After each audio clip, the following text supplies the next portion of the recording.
نحمده ونصلي ونسلم على رسوله الكريم. یوم الفرقان، غزوہ بدر، معرکہ حق و باطل.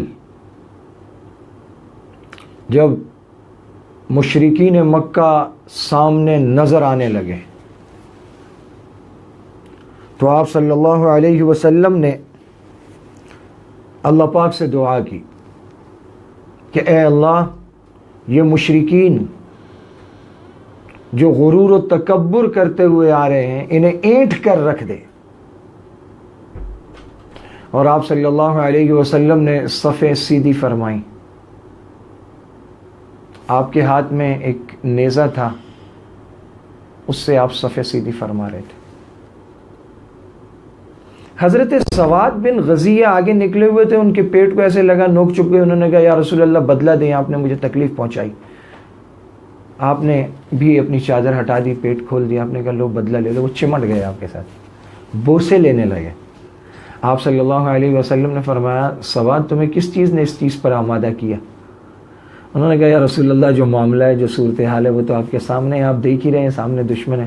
تو میں نے سوچا میرا آخری معاملہ آپ سے یہ ہو کہ میری جلد آپ کے ساتھ چھو جائے. تو آپ نے ان کے لیے دعائے خیر کی. پھر آپ نے صفیں درست فرما دی اور آپ نے کہا کہ دیکھو جب تک حتمی حکم نہ آئے لڑنا مت، اور جب وہ تمہارے قریب آئیں تو ان پر تیر چلانا، اپنے تیر ضائع مت کرنا. یعنی وہ دور ہوں بس تم تیر اندازی کرتے رہو، ایسا مت کرنا. قریب آ جائیں پھر مارنا تیر. جب تک تم پر چھا نہ جائیں تلوار مت کھینچنا. یہ ساری ہدایات دے کر پھر آپ صلی اللہ علیہ وسلم پیچھے جو آپ کے لیے چھپرا بنایا گیا تھا وہاں تشریف لے گئے. حضرت ابوبکر رضی اللہ تعالیٰ عنہ آپ کے ساتھ تھے، اور حفاظتی دستہ لے کر حضرت سعد بن معاذ رضی اللہ تعالیٰ عنہ چھپر کے آس پاس حفاظت پر کھڑے ہوئے.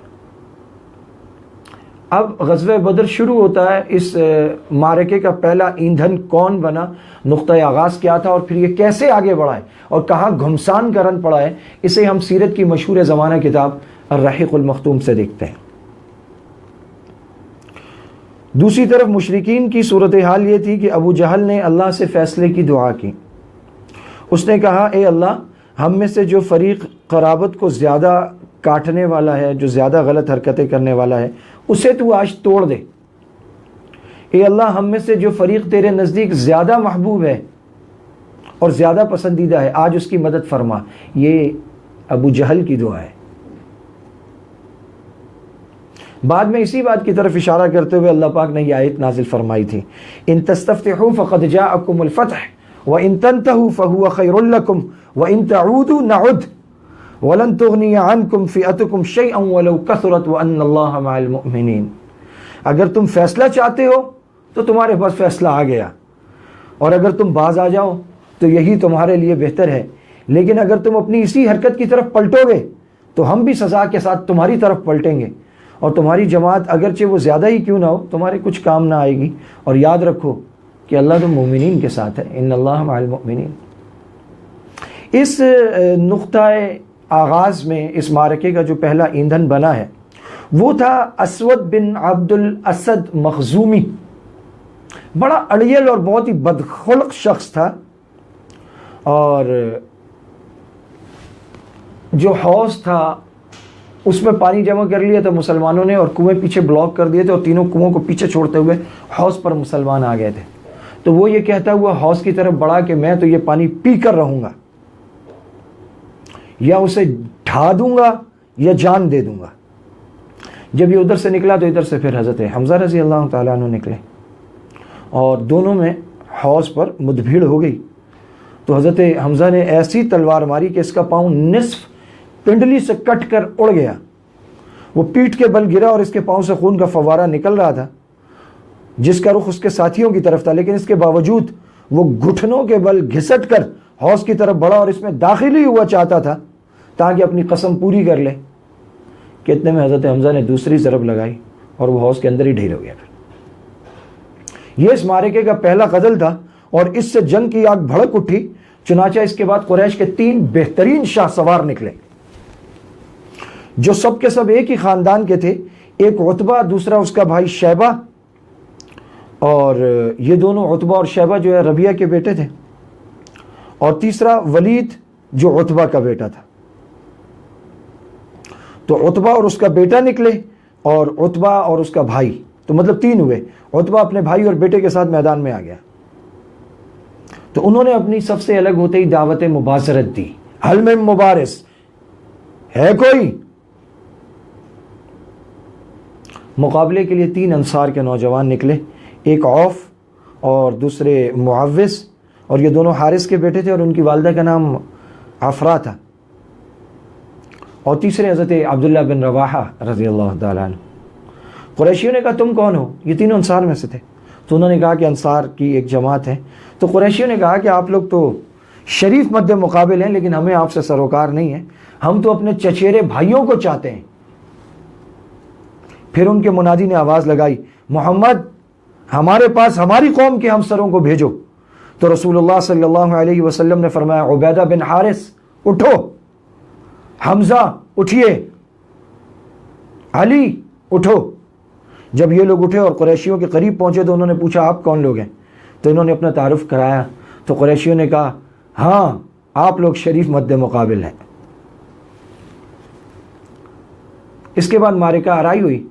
حضرت عبیدہ نے، جو ان میں عمر میں سب سے بڑے تھے، معمر تھے، عتبہ بن ربیعہ سے مقابلہ کیا. حضرت حمزہ نے شیبہ سے اور حضرت علی نے ولید سے.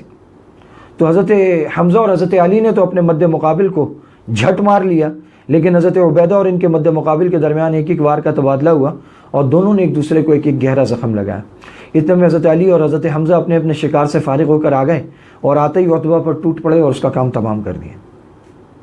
اور حضرت عبیدہ کو اٹھا لائے، ان کو زخم آیا تھا، ان کا پاؤں کٹ گیا تھا اور آواز بند ہو گئی تھی، جو مسلسل بند رہی یہاں تک کہ جنگ کے 4تھے یا 5ویں دن جب مسلمان مدینہ واپس ہوتے ہوئے وادی صفرا سے گزر رہے تھے، ان کا انتقال ہو گیا.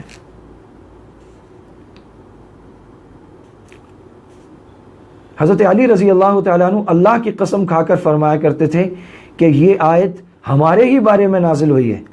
ھذان خصمان اختصموا فی ربہم، یہ دونوں فریق ہیں جنہوں نے اپنے رب کے بارے میں جھگڑا کیا ہے. حضرت علی قسم کھا کے کہتے تھے کہ یہ آیت ہمارے بارے میں نازل ہوئی ہے. ہم 2 فریق تھے، اس طرف سے وہ 3 قریشی تھے، ولید عتبہ شیبہ، اور اس طرف سے ہم تھے، میں حمزہ اور حضرت عبیدہ، جو شہید ہو گیا تھا پھر 5ویں دن واپسی میں. اس مبازرت کا انجام مشرکین کے لیے ظاہر ایک بہت برا آغاز تھا. وہ ایک ہی جست میں اپنے 3 بہترین شاہ سواروں اور کمانڈروں سے ہاتھ دھو بیٹھے تھے. اس لیے انہوں نے غیظ و غضب سے بے قابو ہو کر ایک آدمی کی طرح یکبارگی مسلمانوں پر 17 رمضان المبارک 2 ہجری کو میدان بدر میں حملہ کر دیا. دوسری طرف مسلمان اپنے رب سے نصرت اور مدد کی دعا کرنے اور اس کے حضور اخلاص و تضرع اپنانے کے بعد اپنی اپنی جگہوں پر جمے اور دفاعی موقف اختیار کیے ہوئے مشرکین کے تابڑ توڑ حملوں کو روک رہے تھے اور انہیں خاصا نقصان پہنچا رہے تھے. اور زبان پر احد کا کلمہ تھا. رسول اللہ صلی اللہ علیہ وسلم صفیں درست کر کے واپس آتے ہی اپنے پروردگار سے نصرت و مدد کا وعدہ پورا کرنے کی دعا مانگنے لگے. آپ کی دعا یہ تھی، اللہم انجز لی ما وعدتنی، اللہم انشدک عہدک و وعدک، اے اللہ تو نے مجھ سے جو وعدہ کیا ہے اسے پورا فرما دے.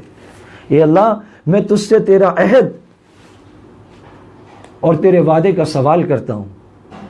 پھر جب گھمسان کی جنگ شروع ہو گئی، نہایت زور کا رن پڑا اور لڑائی شباب پر آ گئی، تو آپ صلی اللہ علیہ وسلم نے اس وقت یہ دعا فرمائی، اللہم ان تہلک هذه العصابة اليوم لا تعبد، اللہم ان شئت لم تعبد بعد اليوم ابدا. اے اللہ اگر آج یہ گروہ ہلاک ہو گیا تو تیری عبادت نہ کی جائے گی. اے اللہ اگر تو چاہتا ہے کہ آج کے بعد تیری کبھی عبادت نہ کی جائے تو کر دے ہلاک انہیں، ورنہ فتح دے دے. آپ نے خوب تضرع کے ساتھ دعا کی، یہاں تک کہ آپ کے دونوں کندھوں سے چادر گر گئی. حضرت ابوبکر صدیق رضی اللہ تعالیٰ عنہ نے چادر درست کی اور عرض پرداز ہوئے، اے اللہ کے رسول آپ بس فرمائیے. آپ نے اپنے رب سے بڑے الحاح کے ساتھ دعا فرما لی. ادھر اللہ نے فرشتوں کو وحی کی اور یہ بتلایا کہ اب ہم فرشتے بھیج رہے ہیں، انی معکم فثبتوا الذین آمنوا سألقی فی قلوب الذین کفروا الرعب، میں تمہارے ساتھ ہوں، تم اہل ایمان کے قدم جماؤ فرشتوں سے اللہ تعالیٰ نے کہا میں تمہارے ساتھ ہوں، تم اہل ایمان کے قدم جماؤ، میں کافروں کے دل میں رعب ڈال دوں گا۔ اور رسول اللہ صلی اللہ علیہ وسلم کے پاس وحی بھیجی۔ غزوہ بدر کا ہیڈ کوارٹر عرش معلیٰ تھا، اسے اللہ تعالیٰ خود دیکھ رہے تھے، اوپر سے کمک آ رہی تھی، فرشتے آ رہے تھے۔ انی ممدکم بألف من الملائکۃ مردفین، میں 1000 فرشتوں سے تمہاری مدد کروں گا جو آگے پیچھے آئیں گے۔ اس کے بعد رسول اللہ صلی اللہ علیہ وسلم کو ایسے نیند کی ایک جھپکی آئی، پھر آپ نے سر اٹھایا اور فرمایا ابو بکر خوش ہو جاؤ، یہ جبرائیل علیہ السلام ہے، گرد و غبار میں ہٹے ہوئے۔ اور ابن اسحاق کی روایت میں اس طرح ہے کہ ابو بکر خوش ہو جاؤ، اللہ کی مدد آ گئی۔ یہ جبرائیل علیہ السلام ہے، اپنے گھوڑے کی لگام تھامے اور اس کے آگے آگے چلتے ہوئے آ رہے ہیں اور گرد و غبار میں اٹے ہوئے ہیں۔ اس کے بعد رسول اللہ صلی اللہ علیہ وسلم چھپر کے دروازے سے باہر تشریف لائے۔ آپ نے زرہ پہن رکھی تھی، آپ پرجوش طور پر آگے بڑھ رہے تھے اور فرماتے جا رہے تھے سیہزم الجمع ویولون الدبر، ان قریب یہ جتھا شکست کھا جائے گا اور پیٹھ کے بل بھاگے گا، پیٹھ پھیر کے بھاگے گا۔ اس کے بعد آپ نے ایسی ایک مٹھی کنکر ملی مٹی لی اور قریش کی طرف رخ کر کے فرمایا شاہت الوجوہ، چہرے بگڑ جائیں، اور یوں مٹی اٹھا کے ان کے چہروں کی طرف پھینک دی۔ پھر مشرکین میں سے کوئی بھی ایسا نہیں تھا کہ جس کی دونوں آنکھوں، نتھوں اور منہ میں ایک ایک مٹھی مٹی میں سے کچھ نہ گیا ہو۔ اسی کی بابت اللہ تعالیٰ نے فرمایا اذ رمیت وما رمیت اذ رمیت ولکن اللہ رما، کہ جب وہ مٹی آپ نے پھینکی تو وہ آپ نے نہیں پھینکی، وہ اللہ نے پھینکی۔ محبوب کے اس فعل کی نسبت اللہ تعالیٰ نے اپنی طرف کی۔ حضور نے تو ایسی ایک مٹھی پھینکی، اللہ تعالیٰ نے اس کو ایسے چاروں طرف پھیلا کے سب کی آنکھوں میں، نتھوں میں، ناکوں میں ڈال دیا۔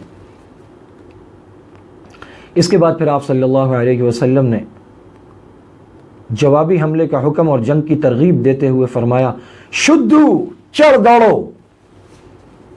نبی کا حکم صحابہ کو، اس ذات کی قسم جس کے قبضے میں محمد کی جان ہے، ان میں سے جو آدمی بھی ڈٹ کر ثواب سمجھ کر آگے بڑھ کر اور پیچھے نہ ہٹ کر لڑے گا اور مارا جائے گا، اللہ اسے ضرور جنت میں داخل کرے گا۔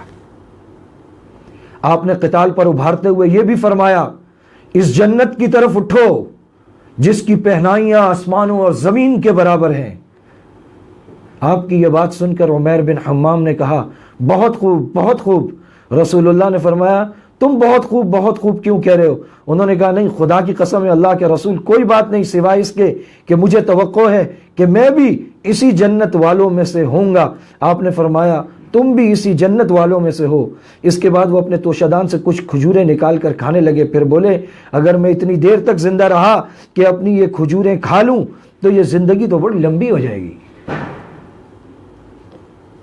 اور پھر ان کے پاس جو کھجوریں تھیں ان کو پھینک دیا اور گھس گئے مشرکین کی صفوں میں اور لڑتے لڑتے شہید ہو گئے۔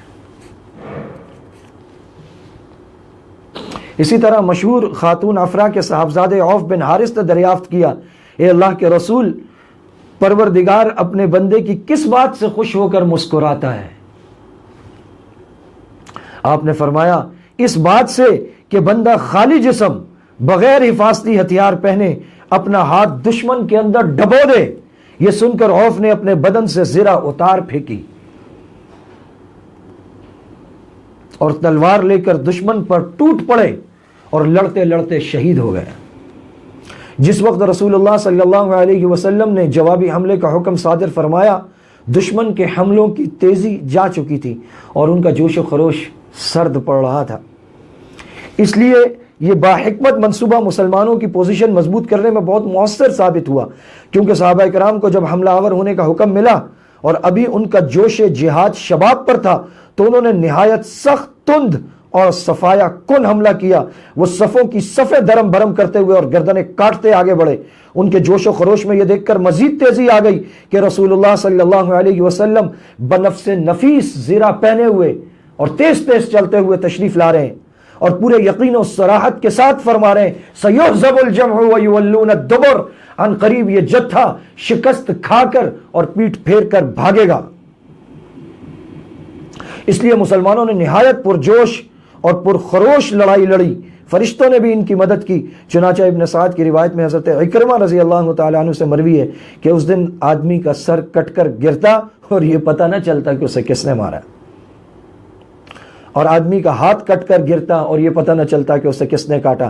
ابن عباس فرماتے ہیں کہ ایک مسلمان ایک مشرک کا تعاقب کر رہا تھا کہ اچانک اس مشرک کے اوپر کوڑے کی مار پڑنے کی آواز آئی اور ایک شاہ سوار کی آواز سنائی پڑی جو کہہ رہا تھا حیزوم آگے بڑھ۔ مسلمان نے مشرک کو اپنے آگے دیکھا، وہ چت گرا، لپک کر دیکھا تو اس کی ناک پر چوٹ کا نشان تھا، چہرہ پھٹا ہوا تھا جیسے کوڑے سے مارا گیا ہو، اور یہ سب کا سب ہرا پڑ گیا۔ اس انصاری مسلمان نے آ کر رسول اللہ صلی اللہ علیہ وسلم سے یہ ماجرا بیان کیا تو آپ نے فرمایا تم سچ کہتے ہو، یہ تمہاری تیسرے آسمان سے مدد تھی۔ ابو داؤد مازنی کہتے ہیں کہ میں ایک مشرک کو مارنے کے لیے دوڑ رہا تھا کہ اچانک اس کا سر میری تلوار پہنچنے سے پہلے ہی کٹ کر گر گیا، میں سمجھ گیا کہ میرے بجائے اسے کسی اور نے قتل کیا ہے۔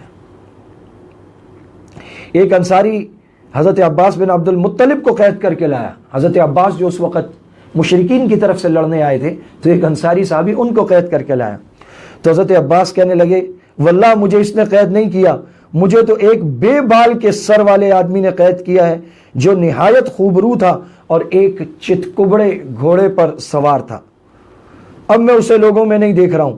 انصاری نے کہا اے اللہ کے رسول نہیں، میں نے قید کیا ہے۔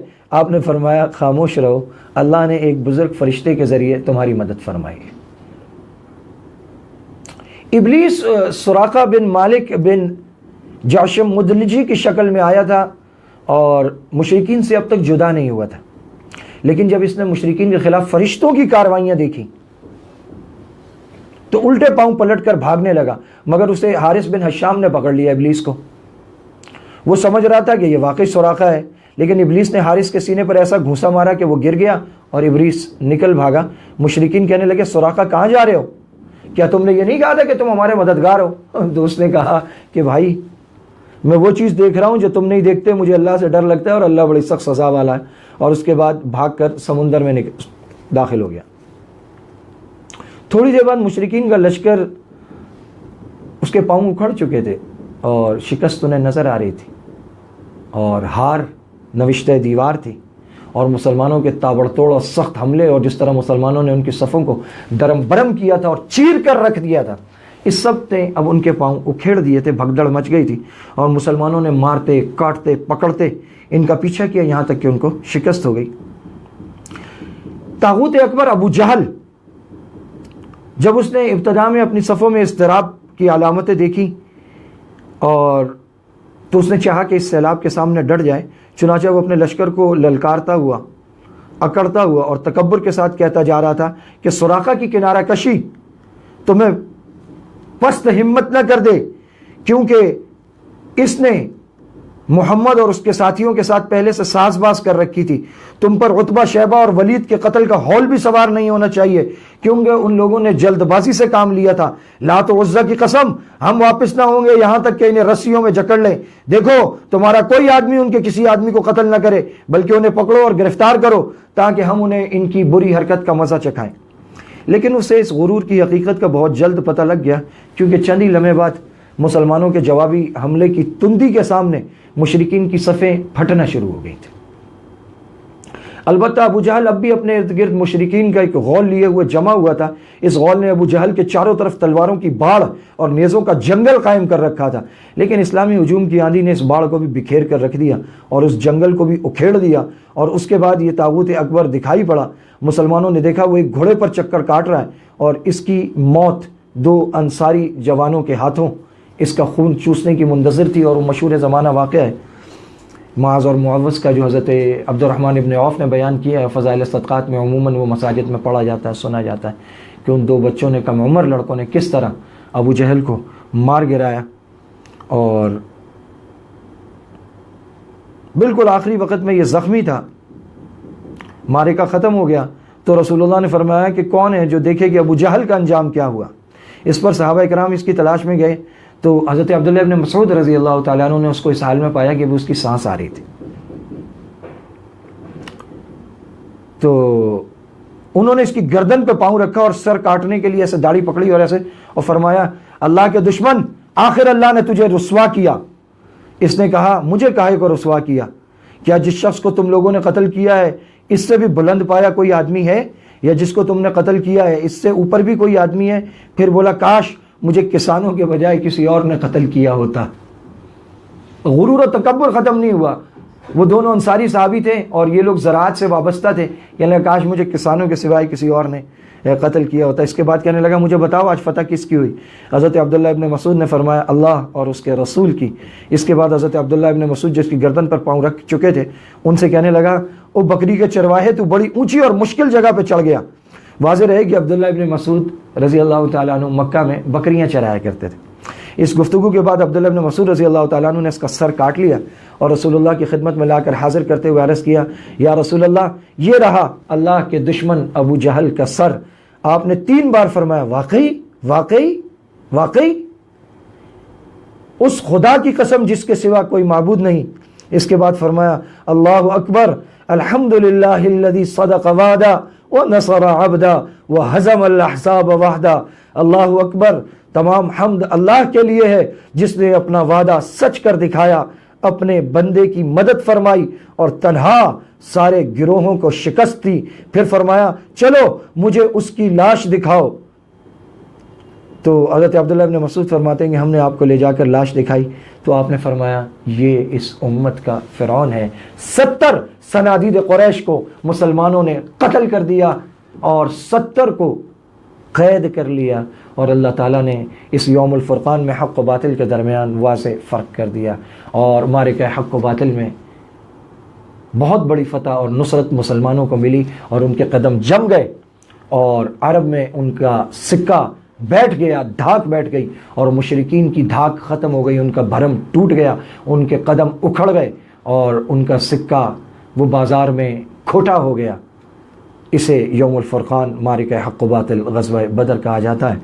اس کے حوالے سے کچھ بڑے خاص واقعات ہیں جنہیں ہم ایمان کے تابناک نقوش کہہ سکتے ہیں۔ انشاءاللہ وہ واقعات کل کی مجلس میں عرض کیے جائیں گے، اور اس کے بعد انشاءاللہ پھر خلیفہ چہارم شیر خدا داماد رسول سیدنا علی المرتضیٰ رضی اللہ تعالی عنہ کی سیرت کا باب شروع ہوگا۔ وآخر دعوانا ان الحمد